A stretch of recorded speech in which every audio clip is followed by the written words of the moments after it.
30,000 বছরের রাস্তা ফুলসিরাত বিজলি আকারে পার হয়ে যাবে। আর দুনিয়ার জমিনের সামান্য একটা কুকুরের পেশাব থেকে তোমার বডিকে ফ্রি করতে পারলে না, তোমার দেহটাকে বাঁচাইতে পারলে না। বুঝেছি কাল কিয়ামতের মাঠে তোমার দ্বারা আমার 1 পয়সার উপকার হবে না। এই বলে সালাবা রাদিয়াল্লাহু আনহু পুতুলটাকে উপরে উঠে জমিনে ছেড়ে দিল। বলো তো দেখি পুতুলের অবস্থা কী হবে? কি হবে? ভেঙে চুরমার হয়ে যাবে। আমার প্রেক্ষাপট কি ছিল? রং বেরঙ্গিত হইতে বেশি সময় লাগে না। এই ছোট ছেলেগুলো নিয়ে ওয়াজ করা অনেক ভালো, বড় মানুষ দিয়ে কোনো কাজ হবে না। তার কারণ প্রেক্ষাপট কি এটাও মনে নেই, এটাও জানে না। তাহলে পুতুলটা যেমন ভেঙে চুরমার হয়ে গেল, সালাবা রাদিয়াল্লাহু আনহুর মুশরিকি জিন্দেগিটাও যেন ভেঙে চুরমার হয়ে গেল। দৌড় মেরে হুজুর সাল্লাল্লাহু আলাইহি ওয়াসাল্লামের সামনে হাজির হইয়া সমস্ত ঘটনা খুলে বলল। নবী আমার ঘটনা শুনে বললেন, সালাবা, তোমরা যেই মাটি দ্বারা তোমাদের পুতুল বানাও, তোমাদের ঈশ্বর বানাও, তোমাদের ঈশ্বরের গায়ের মাটিটুকু আমার আল্লাহর তৈরি। তুমি যদি আমার হাতে হাত লাগিয়ে কালমা তাইয়্যিবা পড়ে মুসলমান হয়ে যাও, আল্লাহ কোরআন শরীফে প্রতিশ্রুতি দিয়েছে, কালেমা পড়ায় যে সওয়াবটুকু হবে, ইউবাদদিলু সাইয়্যাতা বিল হাসানা, এই সওয়াবটুকু দ্বারা তোমার মুশরিকি জিন্দেগির গুনাহগুলিকে বদলাইয়া রূপান্তরিত করে নেক বানায়া তোমার সালাবার আমল নামায় আল্লাহ উঠাইয়া দেবে। সালাবা রাদিয়াল্লাহু আনহু খুশি হয়ে গেলেন। দিনের রসুলের হাতে হাত লাগাইয়া কালেমা পড়লেন, কালেমা পড়ে মুসলমান হয়ে গেলেন। হাতে হাতে মুসাফা করলেন, কর্মর্জন করলেন, সিনায় সিনা লাগালেন, মুসাদারা করলেন, মুআনাকা করলেন।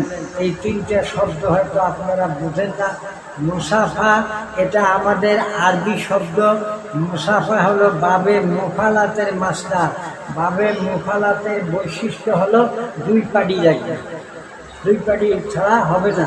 আচ্ছা, মুসাফা করা একজনে হয় না, 2 জন লাগে। হাতে হাতে কর্মর্জন করা 2 জন লাগে। আর সদরনের হলো সিনা, এর ইসমে মাস্টার হলো মুসাদারাতন, এটা বাবে মুফালাতের মাস্টার। বাবে মুফালাতের বৈশিষ্ট্য হলো 2 পাডি লাগে। তাহলে সিনায় সিনা লাগালেন আর মুআনাকা করলেন। এই অনুকোণ এটা আরবি শব্দ, অনুকোণ মানে হলো গর্দান, আর কাতখন আরবি শব্দ ঘাড়। কাতখন মানে ঘাড় আর অনুকোণ মানে গর্দান। অনুকূলের ইসমে মাসদার হলো মুআনাকাতুন, এটাও বাবে মুফালাতের মাসদার। মুআনাকাতুন এই কাঁধে গর্দানে গর্দান লাগাইলে একজনে হয় না, 2 জনে লাগে, 2 জন লাগে। তা সালাবা রাদিয়াল্লাহু আনহু হুজুরের হাতে হাতে মুসাফা করলেন, মুসাদারা করলেন, করলেন, মুআনাকা করলেন। নবী ডেকে বললেন, সালাবা, আমার সিনার সঙ্গে যার সিনা লেগে যায়, জেনে রাখো আল্লাহ পাকের বানানো 7টা জাহান্নাম তার জন্য হারাম। উপরন্ত তোমাকে প্রতিশ্রুতি দিলাম, তোমার জন্য আযাবুল কবর মাপ, কবরের চাপ তোমার জন্য মাপ। দিনের রসুলকে জিজ্ঞাসা করা হয়েছিল, ইয়া রাসূলুল্লাহ, ইয়া হাবিবাল্লাহ, কবর কি আপনাকে চাপ দিবে? নবী বলেছেন, হ্যাঁ, কবর আমাকেও চাপ দেবে। নবীকে যদি কবর চাপ দেয়, তাহলে সালাবার জন্য কি করে কবরের চাপ মাফ হয়ে গেল? এটা আপনাদের প্রশ্ন কিনা? কি বলেন, প্রশ্ন কিনা? প্রশ্ন যদি হয় তাহলে জবাবটুকু ভালো করে মনে রাখার চেষ্টা করবেন। এই কবরের চাপ কি করে সালাবার জন্য মাফ হয়ে গেল, এইটা বুঝাইতে গিয়ে যে আর দৃষ্টান্তটা আমি তোমাদের সামনে তুলে ধরছি, সেটা হলো একটা কচি বাচ্চা যখন 2-1 পা করে হাঁটে পড়ে যায়, আবার চেষ্টা করে 2-1 পা করে দৌড় মারে, আবার পড়ে যায়, যাতে করে এই ছেলেটা বেশি করে হাঁটতে পারে, বেশি করে দৌড়াইতে পারে। মা হাতে কলা নেয়, মলা নেয়, আঙ্গুর নেয়, আপেল নেয়, নিয়ে দূরে দাঁড়িয়ে ডাক দেয়, কোথা আসো আসো, এই আপেল নাও, এই আঙ্গুর নাও।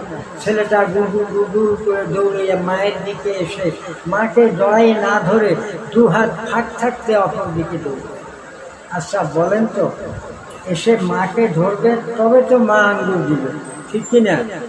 আর মাকে জড়াইয়ে না ধরে দু হাত ফাঁক থাকতে অপর দিকে দৌড় দেওয়ার পিছনে হেকমত কি? কারণ কি? কেন অপর দিকে দৌড় দেবে? ছেলে মনে মনে ভাবে, আমি অপর দিকে দৌড় দিয়ে দেখি মা আমার পিছনে দৌড় দিয়ে গিয়া আমাকে জড়াইয়ে ধরে কিনা। ছেলে অপর দিকে দৌড় দেয়, মা গুড় করে দৌড়িয়ে যাইয়া ছেলেটাকে দুই হাত দিয়ে জড়াইয়া বুকে নেয়, মুখে চুমে দেয়, সোনার চাপ বলে ডাকে, আর দুই হাত দিয়ে জোরে জোরে চাপ মারে। এই চাপটা ছেলের জন্য আরামদায়ক হয়ে যায়। ছেলে মনে মনে কয়, মা আমাকে আরো জোরে চাপ দে, আরো জোরে চাপ দে। মা ছেলেকে চাপ দিয়ে তৃপ্তি লাভ করতে পারে না, ছেলেও মায়ের চাপ খেয়ে তৃপ্তি লাভ করতে পারে না। এভাবে বুঝার চেষ্টা করবেন, মুমিন বান্দা তথা নামাজি বান্দাকে যখন কবরে রাখা হবে, দুই পাশের মাটি এমনভাবে চাপ মারবে, এই চাপটা নামাজি বান্দার জন্য আরামদায়ক হয়ে যাবে। নামাজি বান্দা বলবে, কবর আমাকে আরো জোরে চাপ দে, আরো জোরে চাপ দে। কবর নামাজি বান্দাকে চাপ দিয়ে তৃপ্তি লাভ করতে পারবে না। নামাজি বান্দাও কবরের চাপ খেয়ে তৃপ্তি লাভ করতে পারবে না। এই জন্য নবী বলেছেন, সালাবা তোমার জন্য আযাবুল কবর মাপ, অর্থাৎ কবরের চাপ তোমার জন্য মাপ। কথা বুঝে গেছে? একটা 5 ওয়াক্ত নামাজি যেই মানুষের জিন্দেগিতে নামাজ কাজা দেয় নাই, যদিও কাজা হয়ে যায় তাহলে সেটা তৎক্ষণাৎ কাজা করে নেয়, এমন ধরনের লোক যখন কবরে যাবে, কবরে যাওয়ার সঙ্গে সঙ্গে ওই মানুষটাকে আল্লাহ কোনোদিন আর কবর দেখাবে না। আল্লাহর হাবিব বলেন, মুসলাত লাহু শামসুন ইনদা গুরুবিহা। নামাজি মানুষ কবরে যাওয়ার সঙ্গে সঙ্গে মুনকির নকির যখন জিন্দা করবে, তখন সে আর কবর দেখবে না। এই পৃথিবীর মতো যেন সূর্যটা ডুবে যায় অবস্থা। মুনকির নকির জিজ্ঞেস করবে, মা রব্বুকা, তোমার প্রভুকে। এই নামাজি বান্দাটা বলবে, দাউনি উসাল্লি, আমাকে ছেড়ে দাও, আমি আসরের নামাজ পড়ে নিই। দাউনি উসাল্লি, এটা হাদিসের রাসূল, এটা মানুষের মুখের বানানো কথা। নবী বলেছেন, ওই নামাজি বান্দাটা বলবে, দাউনি উসাল্লি, আমাকে ছেড়ে দাও, আমি আসরের নামাজ পড়ি। আর একটা জিজ্ঞেস করবে, মান নাবিয়ুকা, তোমার নবীকে। ওইটা বলবে, আমি। ওই মানুষটা বলবে, তোমাদের আমি চিনি না, তোরা কারা? সূর্য ডুবে গেলে আমাকে 80 হুক্কা জাহান্নাম থাকতে হবে।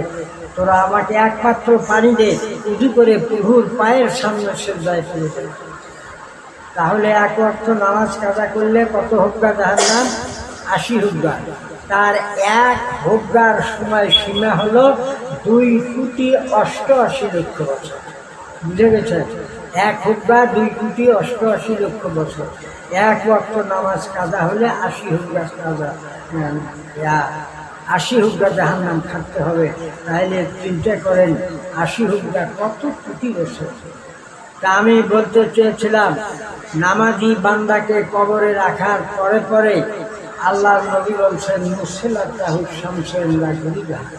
এটা আরবি শব্দ মুসলাত, এটা ওয়াহেদ মুআন্নাস গায়েবের শিখে, অর্থাৎ নাম পুরুষ স্ত্রীলিঙ্গ। সূর্যটা শব্দ হিসাবে স্ত্রীলিঙ্গ, এই জন্য তার ক্রিয়াটা দেওয়া হয়েছে স্ত্রীলিঙ্গ।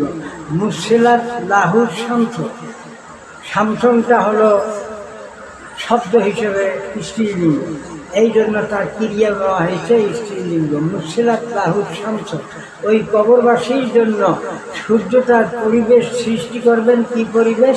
ইনদা গুরুবিহা, ডুবে যায় অবস্থা। আচ্ছা, একটা মানুষ 5 ওয়াক্ত নামাজি, সূর্য ডুবে যায়, জাগ্রত হয়ে দেখে সূর্য ডুবে যাচ্ছে, সে হয়রান পেরেশান হবে নামাজ পড়ার জন্য, ঠিক কিনা? এই নামাজি বান্দাকে জিন্দা করার সাথে সাথে সে হয়রান পেরেশান হয়ে যাবে নামাজ পড়ার জন্য। মুনকির নকিরের প্রশ্নের প্রতি কোনো খেয়াল থাকবে না, বলবে, দাউনি উসাল্লি, আমাকে ছেড়ে দাও, আমি আসরের নামাজ পড়ে নেই। কথা বুঝে গেল তো? আর একটু বোঝার জন্য চেষ্টা করি। এই নামাজি বান্দাটা যখন কবরে যাবে তখন মনকির নকির নিরুপায় হয়ে যাবে, বলবে যে আল্লাহর কাছে দরখাস্ত পেশ করবে, আল্লাহ অন্য কবরে যাই জিজ্ঞেস করি মার রব্বুকা, তোমার কি হইতে? নেক বান্দা হইলে বলে রব্বি আল্লাহ, আর বদকার হইলে বলে লা আদরি, আমি কিছু জানি না। এটা তোমার কেমন বান্দা? আমরা প্রশ্ন করি আর কয় আমাকে ছেড়ে দাও, আমি আসরের নামাজ পড়ে নেই। এটা কেমন বান্দা? তা আল্লাহর হাবিব হাদিস বর্ণনা করেছেন, সেই হাদিসের উপর আল্লাহ রেফারেন্স দিয়ে বলতেছেন, আল্লাহ বলতেছেন যে ওয়াফরিসু মিনাল জান্নাহ, বেহেশতের বিছানা ওই বান্দার জন্য কবরে বিছিয়ে দে। উলবিসু মিনাল জান্নাহ, জান্নাতি পোশাক আমার ওই বান্দাকে পরাইয়ে দে। আর নুন কা নাউমাতিল আরুস, নতুন জামাইয়ের মতো ঘুমাইয়া দাও। হাত্তা কামাতেল কেয়ামা, ইসরাফিলের সিঙ্গার ফুয়ের পূর্বে ওই নামাজি বান্দাটাকে আর জাগাবে না। এটা হাদিসের রসুল। হাদিসের রসুলের উপর আল্লাহ রেফারেন্স দিচ্ছে। এই মুনকির নকির, এই বান্দা দুনিয়ার জমিনে এত নামাজ পড়েছে, তার জন্য আমার হাবিব ফেসিলিটি দিয়েছে যে উলবিসু মিনাল জান্নাহ ওয়াফরিসু মিনাল জান্নাহ, নুম কা নাউমাতিল আরুস, নূতন জামাইয়ের মতো ঘুমাইয়া দাও। হাত্তা কামাতেল কেয়ামা, ইসরাফিলের সিঙ্গার ফুয়ের পূর্বে ওই নামাজি বান্দাটাকে আর জাগাবে না। কথা বুঝে যায় না? বোঝেন নাই? আচ্ছা, আরুসন হলো নূতন জামাই, আর আরবিতে খাতমন মানে জামাই। এটা জামাই পুরাতন হইতে পারে, নূতনও হইতে পারে। অনেকে জিজ্ঞেস করে না ভাই তোমার করে জামাই একজন হয়, এই জামাইটা নূতন না পুরাতন? বুঝে যায়। আর আল্লাহর হাবিব ফিক্সড করছেন আরুসন নূতন জামাই, এটা ফিক্সড হয়ে গেল। জামাইটা নূতন। খাতমন বলতে তো জামাই এটা পুরাতন হইতে পারে, নূতন হইতে পারে। আল্লাহর হাবিব বলছেন আরুসন, নূতন জামাইয়ের মতো ঘুমাইয়া দাও। আর একটু বুঝার জন্য বলি, কামারন মানে চন্দ্র। এ চন্দ্রটা পুরাতন হইতে পারে, নূতন হইতে পারে। আর যখন বলা যাবে হেলালন, তখন ফিক্সড হয়ে গেল এটা নূতন চাঁদ। কথা বুঝে গেল? আল্লাহর হাবিব বলছেন কানাউমাতিল আরুস, নূতন জামাইয়ের মতো ঘুমাইয়া দাও। হাত্তা কামাতেল কেয়ামা, কেয়ামত অনুষ্ঠিত হওয়ার আগেই আমার এই নামাজি বান্দাকে জাগাইয়া না। নামাজি বান্দাকে কেয়ামত শুরু হওয়ার আগে জাগাইতে মহান রব্বুল আলামিন লজ্জাবোধ করেন। আর দেখেন না, যদি নূতন জামাই আসে, নূতন জামাই যেই ঘরে ঘুমাইছেন, হুট করে আকাশটা খারাপ হয়ে টুকটাক বৃষ্টি পড়ে, সমস্ত মহিলারা ডালি খুলে নিয়ে এসে জামাই যেই ঘরে ঘুমাইছে ওই ঘরের মেঝে খালি চলতেছে। বাড়ির মালিক করে মহিলারা আস্তে ঢান্ডালো, নূতন জামাইয়ের যেন ঘুম না ভাঙে। তাহলে নূতন জামাইয়ের ঘুম ভাঙাইতে শ্বশুর শাশুড়ি যেমন লজ্জাবোধ করেন, তার চেয়ে হাজার গুণ আল্লাহ লজ্জাবোধ করেন ইসরাফিলের সিঙ্গার ফুয়ের পূর্বে ওই নামাজিটাকে জাগাইতে। কাজেই আমরা যদি 5 ওয়াক্ত নামাজ পড়ে কবরে যাইতে পারি, তাহলে কবর আমরা দেখব না এই দুনিয়ার মতো সূর্য ডুবে জায়গার অবস্থা। যদি আমরা জবাব দিতে পারি তাহলে তো ভালো, না পারলে আল্লাহর